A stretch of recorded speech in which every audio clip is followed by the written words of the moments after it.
Welcome into another edition of Prep Red Zone Weekly. I'm your host, Michael Knight, joined this week by Josh McCuistion from SoonerScoop from the On3 network. And we're talking about one thing and one thing only, and that's the 2027 class here in the state of Oklahoma. Josh, you've been covering recruiting in the state of Oklahoma for a long time now. And I know recently on SoonerScoop, you put out not only your rankings, but an overall opinion of the 2027 class in the state of Oklahoma. This 2027 class, how good is it compared to some of the others that we've seen over the last 10, 20 years? I again the this was it's one of those things that like I kind of hoped would be true. I kind of hope that when I talked a couple of years ago where I thought this class could go, I think it's hit that mark. And I think it's the best group I've seen since the 2006 group. And for those that are not as old and way too long in this game as I am, you're talking about that's Sam Bradford, that's Gerald McCoy, that's Dom Franks, that Jermaine Gresham, like probably I'd have to go back and look through like the 50s, 60s, 70s, but probably the greatest class of states ever produced from an NFL draft production point of view. Yeah, when you're talking about some of those names you mentioned, obviously Bradford, McCoy, they were top five picks in the NFL draft. Jermaine Gresham was a first round pick as well. The fact that they came out of the same high school class in Oklahoma was insane. And that kind of leads me to my next thought. When you talk about Gerald McCoy, like him coming out of high school, like obviously Bradford was the first overall pick, but he wasn't that, five-star, four-star prospect coming out of Putnam City North. But Gerald McCoy he was that dude, coming out of Southeast. And you look at this class in 2027 and Cooper Hackett, the offensive lineman from Fort Gibson, he's that five star. He's that top 10 overall prospect across the country, which seems crazy when you consider where he was just like 2 years ago, where he probably thought he was more of a basketball player 2 years ago than where he is now today. Cooper Hackett, I got to think that he's the best recruit that Oklahoma's produced since Gerald McCoy. Maybe you could throw in a Dax Hill or somewhere in between those two guys. But I mean, Hackett, from a national perspective, he's one of the best since McCoy, in my opinion. Yeah, I don't disagree. I mean, Gerald McCoy ended up in that 2006 class the number 4 overall player, and I mean, you look back on it, and there's a pretty good case he could have been number 1 in the country that year. He was absolutely outstanding. Um, Cooper has a chance to make that same kind of run. Like, I mean, he like right now, I think on 3, we've got him number 5 overall in the country, which I think is the high mark for all the networks. But either way, everybody understands Cooper Hackett's really special. But yeah, because again, it's a lot like Gerald, where you knew Gerald was really talented. You knew he was gifted, but you also knew coming out of a program like Southeast, he was going to need time, and there was still so much room for him to grow. It's the same deal at Fort Gibson, like, and not even like that he hasn't been well prepared because he's got a good staff over there at Fort Gibson, but we know how much Cooper's body's going to change over the next year and a half. Like, I mean, he's going to be, OU fans have kind of watched it with Michael Fasusi. Michael Fasusi arrived at like 285, 290 pounds, and now he's a almost no doubt first round left tackle in a couple of years at 315 pounds. That's Cooper's trajectory, and I could easily argue that Cooper probably has more upside than Michael, and I think the world of Michael Fasusi. So I mean that tells you kind of what he's getting into, and it doesn't hurt working with Lane Johnson in the offseason. So that's not a bad deal for him either. Yeah, we saw that on social media. Him posting or quote tweeting Lane's post earlier this week, or I guess last week. Cooper Hackett, obviously, his trajectory it's insane to me to watch him grow. Mhm. Like the first person to tell me about Cooper was a basketball guy, like a guy who covers basketball in the state, and they said, "Hey, I'm just letting you know right now, this Hackett kid from Fort Gibson." He's a left tackle. He's a right, he's an offensive lineman at the next level. He's a pretty good basketball player, but just the blend of athleticism and size, he's an offensive lineman at the next level. And 2 years later, he's one of the considered one of the best in the country. Oh, there's no question. I mean, I'll fully acknowledge the first time I saw Cooper, I was like, wow, he's really talented, but man, he's skinny. Like it's going to be a long time. And the next time I saw him, I was like, he's put on 20 pounds. Like, I mean, like, and every time I see him, he's just a little bit bigger and a little bit bigger than he was the time before. And it again, it almost it's very different body types, but it kind of reminds me of Creed Humphrey because Creed was the same deal where he was kind of a like as a I want to say late in his freshman year, they had him playing some tight end, like H-back stuff. And then every time I saw him, he just got a little bit bigger and a little bit bigger. And then by the time you're done, you're like, oh, he's pretty good. And then, of course, unlike Cooper, we didn't realize how good Creed was going to be. We definitely, I don't want to speak for you, Michael. I missed on that one a little bit. I liked Creed. I did not give him enough credit.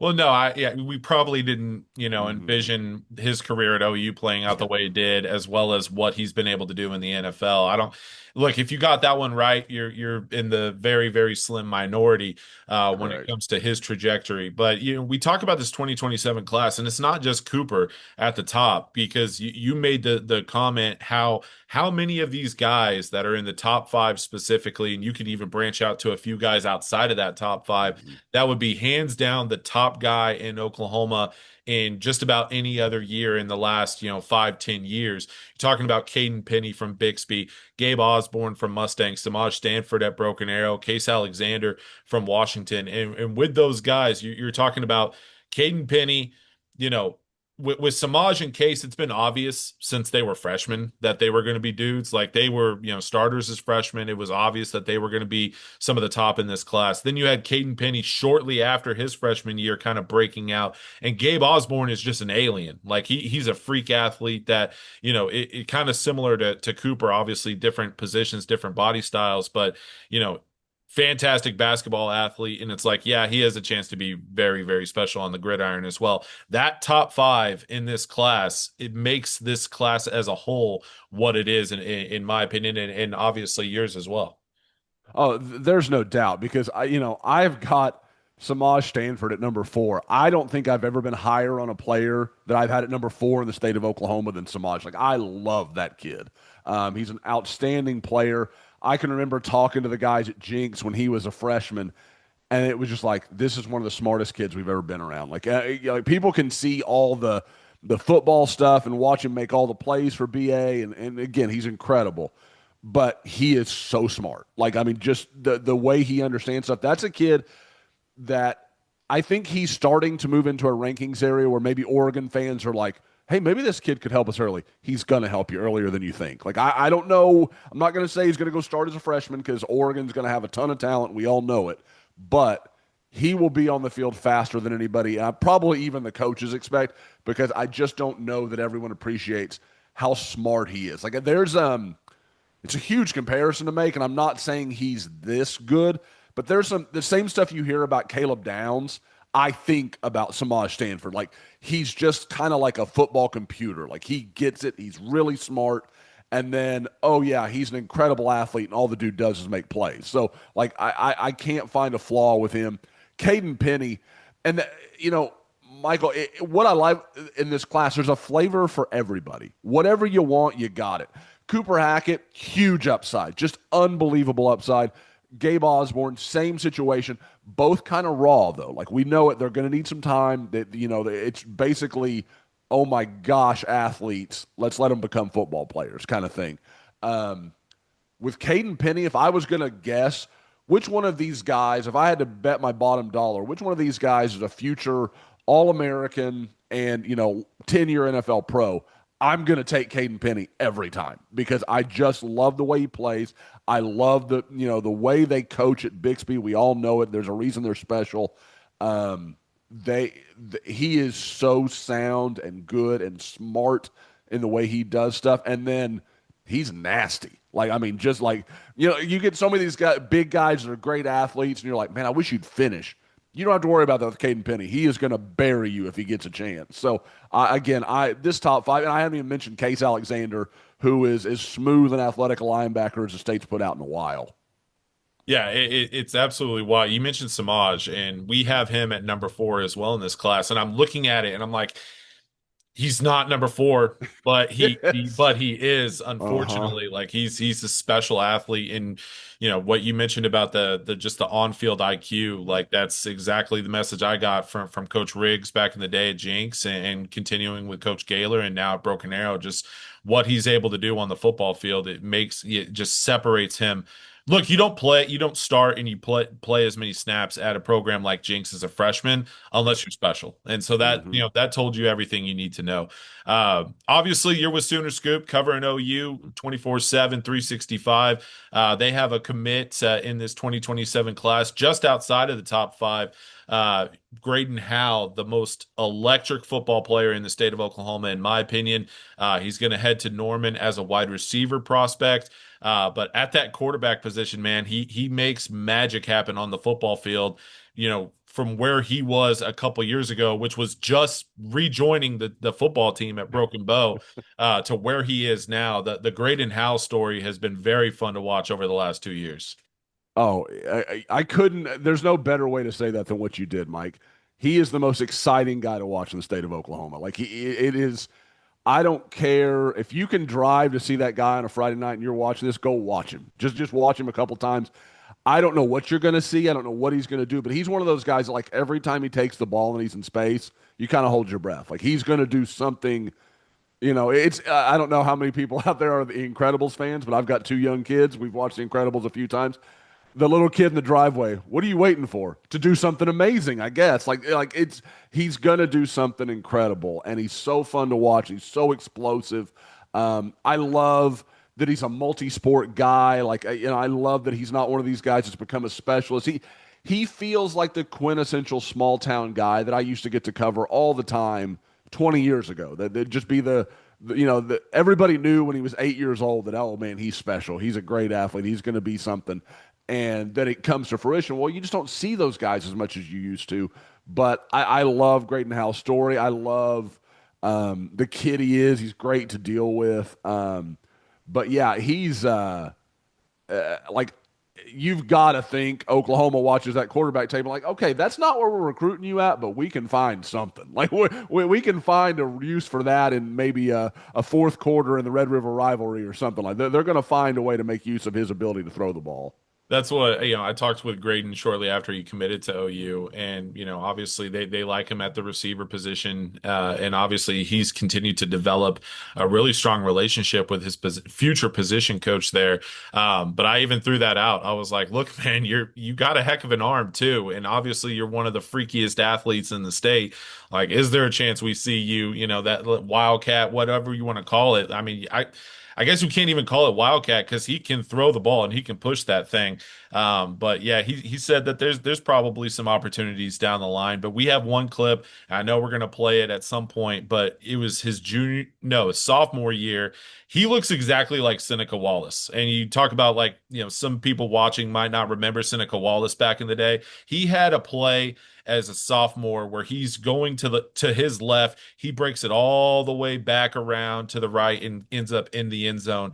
It looked exactly like that, historic Seneca Wallace play from all those years ago. He's a fantastic athlete. Can't wait to see how he finishes off his career this fall with Broken Bow. There's a couple other players that recently committed in the Oklahoma's 2027 class. First, Titus Hawk from Choctaw, the tight end prospect who really blew, again, another guy early on in his career. He thought he was going to be more of a quarterback. When he was a Mhm. freshman, eighth grader, he thought he was going to be more of a quarterback, also a fantastic baseball player.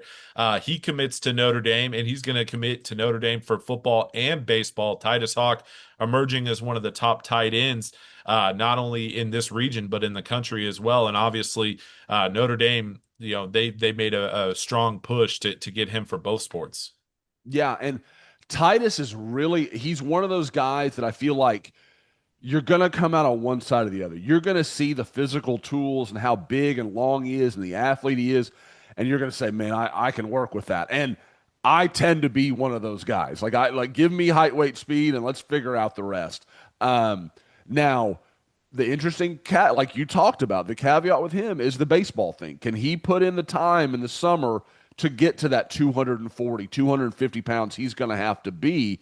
And if so, how much is the Notre Dame coach going to love him playing first base and just hit bombs because he's got that huge left-handed swing? Like he's going to be a killer if he's got that much size to put behind his swing. But regardless, I like the player. I like you mentioned, I obviously I'm an Oklahoma guy. Oklahoma hadn't been that involved kind of down the stretch, but I don't think that was a OU doesn't like him. I think that was they landed a different player that kind of had a similar toolbox. So like it didn't make sense to get two of them. So I think with Titus though, you're just talking about a really good athlete who's going to need some time. I mean, for those that haven't seen him, he is very lean. He's Yeah. very long. He's built more like a perimeter receiver than a real tight end right Yeah. now. But I've watched guys like Mark Andrews have that same profile and come in and obviously, is going to be knocking on the door of the NFL Hall of Fame at some point. So there are plenty of paths where that works. I really, my only question with Titus is, can he juggle that to the point that he can reach his football potential? Because I think it's just, again, the talent is all there. Yeah, I feel like anytime you have these multi-sport athletes, it always comes down to the same question where it's like what's your higher ceiling like between the Yep. two sports? And in a lot look, if you're a top 10 prospect in football, the ceiling more than likely is going to be higher in football unless you're just a very, very, and look, he's very good in baseball. But when you're talking about ceilings and the best of the best, like it looks like it could be on football. And it always comes back to that same question. Like at some point, are you going to have to choose between the two? Mhm. But he didn't have to worry about that right now, or even, No. in the next year or so.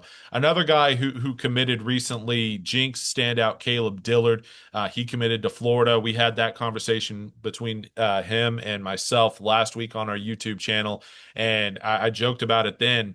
Kind of ironic that he committed to Florida. The last time I saw Caleb in person, we were in the DFW airport. He was coming back from Gainesville. I was coming back from a 7-on-7 tournament in Utah, and he was telling me he was like, "I really liked it out there." And then a couple months later, he's a future Florida Gator. Caleb Dillard had a fantastic junior season, not only on defense, but he blew up on the offensive side of the ball as a playmaker at wide receiver. Another guy who has been that game changer, playmakers from early on, even when he was a freshman at Lincoln Christian. Obviously, the last 2 years spent at Jinx, but Caleb Dillard, another prospect that when you're talking about trajectory, his arrow is still pointing up as well. Yeah, we were talking about this on one of the scoop shows this week. The sliding doors of defensive backs in the Tulsa area, where you had Samaj and Caleb at Jinx, and now Samaj is over at BA with Noah Gillespie and Bryson Brown. Like just an insane amount of defensive back talent in the Tulsa area, especially involving those two schools. But, there is, again, Caleb is a kid that I think maximizes so much of what he is. Like again, kind of like what I'm talking about with Samaj, like very smart guy. Like he's one of those guys that I don't know what his 40 would look like. Like I've never seen him run in that way, so I just don't know. I don't think it's bad or anything, but I don't know that it's like, oh, this is an elite testing kind of guy. But because he's smart, because he sees it, and because he's so aggressive, he can make like a guy that might be a step faster isn't going to get there any quicker because Caleb is so decisive. Like I just love the way he plays the game. He's really smart. And to me, you know, so often you want to look, people like, oh, well, look at the school's offering. Yeah, okay, that's great. I want to talk about the coaches offering a player. When, again, an example I work with a lot. If Brent Venables tells me a linebacker can play, a linebacker can play. Like, I mean, Yeah. like if an offer happens there, I believe you. You go down the list. Steve Sarkisian believes in the quarterback. That quarterback's probably pretty good. Like, that you just go down the roster. But if John Summerall tells me a dude can play defense, I believe John Summerall. Like, I mean, you talk about his track record through the years of just developing NFL players at smaller programs. For him to be able to be at a place like Florida and knowing all the defensive back talent that is in the state of Florida, and he still wants to come to Jinx America and go take a player, that says a lot about Caleb Dillard. Yeah, and you mentioned the coaches. Look at the three finalists, and it Mhm. was John Summerall, it was Kirby Smart at Georgia, and it's Dan Lanning at Oregon. So Not bad. pretty good trio when it Yeah, comes to yeah. evaluating defensive talent. Let's continue this because look, those are the elite prospects. We talked about like the guys that are just no doubt top five, top 10 prospects in the state's 2027 class. And so when you start looking outside of the top 10, you have guys that are not only committed already, but in most years they would be top 10 prospects, but they're unfortunately they were born in the wrong year. And you have guys like whether it's Kane Brackney, the linebacker who's committed to UCLA, staying at the linebacker position, Colton McComb from Edmond Memorial, who's now committed to Kansas State, Caleb's teammate at Jinx, Aruru, committed to Arkansas on the offensive line, another guy with a high upside and really starting to figure it out. There are guys outside of that top 10 that continue to make this class not only elite at the top but incredibly deep when you look at the guys that are going to end up signing with Power Four programs. It really is. I mean, and that's the thing. Like, it is easy to fall into, oh, it's a really top heavy group. Because there's been, I mean, and that's part of my thinking when I talk about this class. It's not just that it's good at the top, because it absolutely is. But there's been other years where you had good 4 or 5 guys that were, top 250, top 300 guys nationally. And that's obviously a great year for the state of Oklahoma. But it's the depth that you find. I mean, there's so many guys that, and again, I kind of look at it like, and it's occupational hazard, but you look at it and you're like, well, which one of these guys could maybe Oklahoma get interested in? There's some guys in there that I could say, yeah, if the chips fell right, I could absolutely believe it. And a guy for me that you know, I just didn't get to see him much this year until I got to turn on the tape. And I know Mike's gonna be like, I've seen that guy 1,000 times. Braxton Daniel at Jinx. I love that kid. Like again, if Oklahoma's obviously involved with Ben Kolar at Norman North, but I've said it before. I like Ben Kolar, like the possibility of him playing on the defensive side of the ball. I'm not against that at all. I think he's a good athlete and he moves. I'm kind of, again, either one is fine. I'm just saying if Oklahoma wanted to say, okay, maybe Case Alexander goes to Penn State and Ben Kolar opens up, and Oklahoma says, well, okay, we've got a linebacker spot. Why don't you look at that? And we're going to offer Braxton Daniel at tight end as well. So I think he's just super smooth and athletic. Like again, he's a guy that I feel like if everybody had been talking about him last year, there might be a better understanding of where he is now. Because to me, I watch him. I wouldn't be shocked if he ends up as like a top 300 guy in the country. Like I really like Braxton Daniel. Yeah, the light went on last fall. I think that's the best way to describe it. I think that he would even say it as well. Like his first 2 years, he started at Booker T. Washington, then he moved over to Jinx, and whether it was injuries or the light just hadn't gone on yet, but last year it went on, and there was no doubt, like all of that potential that I saw like early on in his career, like it hasn't clicked yet, and then finally last fall we saw it from him. And so the fact that he's been one of the hottest prospects in the 27 class since January isn't all that Mhm. surprising, considering that he finally had that breakout moment last fall, and things that again the light went on for him to start realizing like his full potential as a prospect. It's so interesting every single year. I mean, look, you've been covering this for a long time now. Oklahoma as a state always has a chip on their shoulder. Like when, I mean, we're right next to Texas, so we're gonna have a chip on our shoulder no matter what. But it's always interesting, no matter like what class it is. There's always guys that are kind of flying under the radar. They're slipping through the cracks, stuff like that. It doesn't happen as often as we saw, 10, 15, 20 years ago, but there's still guys that are flying under the radar in this class. Are even as talented as it is, have you started to notice some of those guys that maybe aren't getting as much attention going into the summer before their senior year as maybe they should? Yeah, I kind of obviously for those out there look behind the scenes, we'd kind of talked about where this might go. So I had a few guys that kind of do stick out to me. One, and I don't know what it is. Like maybe I'm going to go up to Bixby and see this guy. I like Ben Puckett a lot. Like the linebacker, like I like the way he plays. I think he's a better athlete than he gets credit for. And I say he gets credit for, that's the only thing I can assume is the problem because the measurables are there. Like I don't know what the problem is, but I'm like, man, I don't know what you want to do with him. I think there's some different roles he could play, but boy, I just like the kid. I think there's a lot there. A couple others that I would go with are kind of more in the Oklahoma City area. Malachi Hardiman at Mount St. Mary's. Yes. Big athlete, moves his feet well. Like I like some stuff there. And talking to some of the people around that program, it's kind of a we don't know what the holdup is. Like I think there is absolutely some maturation that's going on there, and those things are going to happen. But like this isn't like a troubled kid, or like, it's nothing like that. So I can't figure out how a guy that measures in at his size, big offensive lineman, probably looks on tape to be. And I saw him last summer. I can't remember exactly what he came in at, but I would say 6'3", 290 is absolutely fair, and he moves. It feels like the kind of body that people would take a chance on. And the last one I would say is Isaac Woodard at Edmond Memorial. I like the size. He moves pretty well. He's not an explosive over the top guy. Like he's not going to blow you away with his speed, but he kind of reminds me, and again, occupational hazard. Everybody ends up kind of getting compared to OU guys in my brain. A guy like Geno Lewis that played at OU about 5 or 6 years ago, good chain mover. He's going to work across the middle.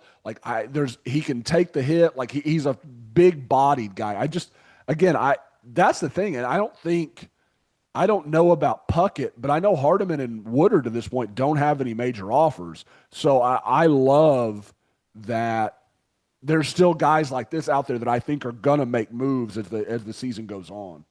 Well, and look, it's a transfer portal era that we're living in, and a lot of these kids are moving, even high schools as well. Woodard is now at Mustang, so it's going to be interesting to see how he Of course breaks he is. into that program. I mean, yeah, look, Mustang has grabbed a couple of kids this offseason as well. But yeah, I completely agree with you on all three of those guys. Woodard is someone who I saw as a sophomore. Obviously, he benefited from being on the other end of David McComb throwing passes, and he had that kind of breakout season last year, and I'm wanting to see that next step from him.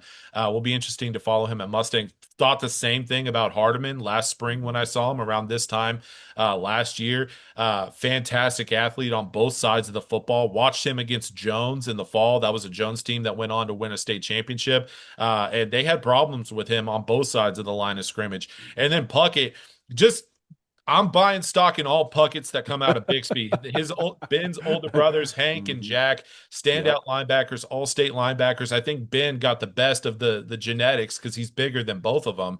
Mm-hmm. But anytime you're talking about a Puckett playing linebacker out of Bixby, just sign me up because I'm going to buy all the stock that you have. Mm-hmm. Speaking of team camps and spring ball and stuff like that, it's right around the corner. I know you always go, see as many kids in teams and programs as possible. Any big plans when you come up here to Oklahoma for team camps in the next couple of weeks?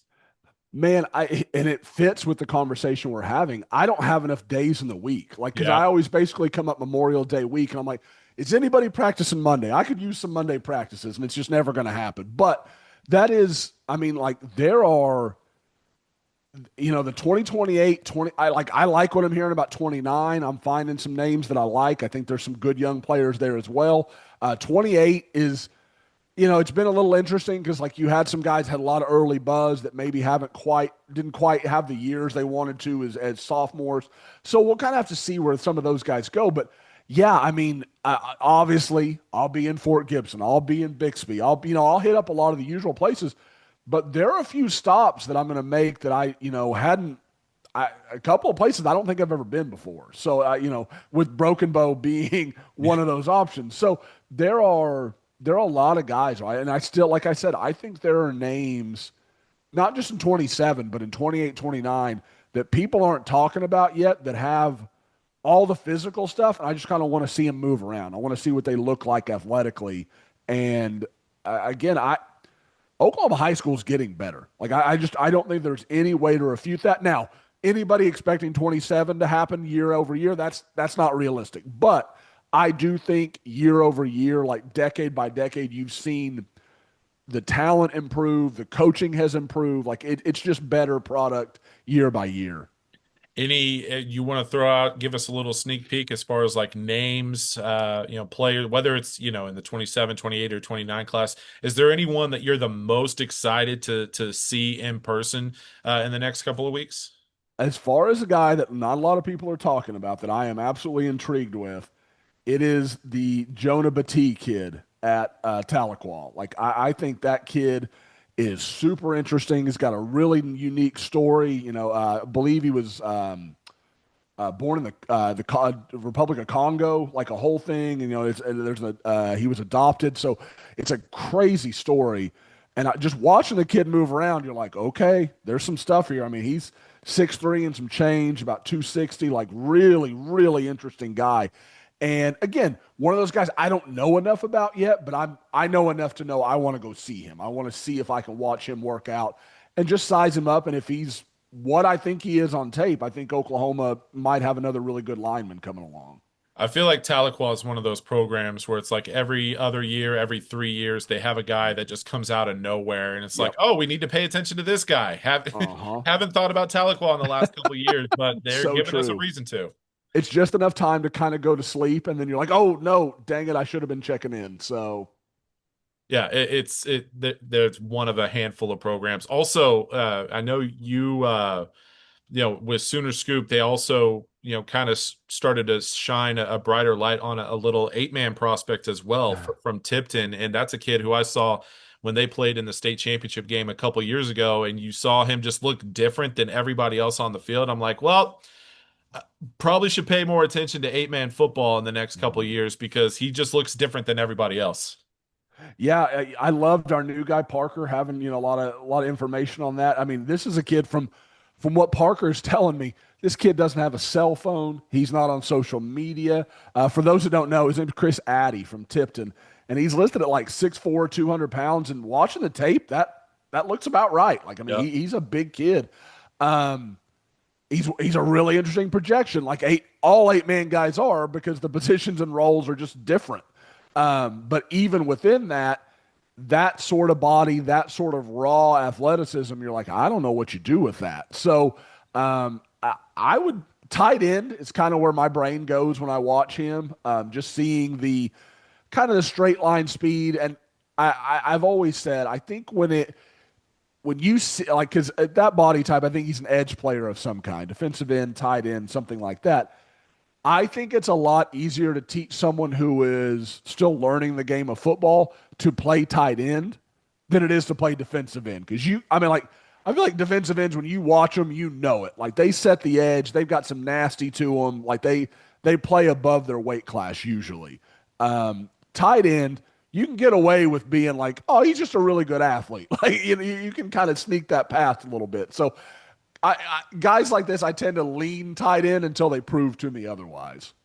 Josh, this has been so much fun. Always enjoy catching up with you during those team camps, practices in the spring.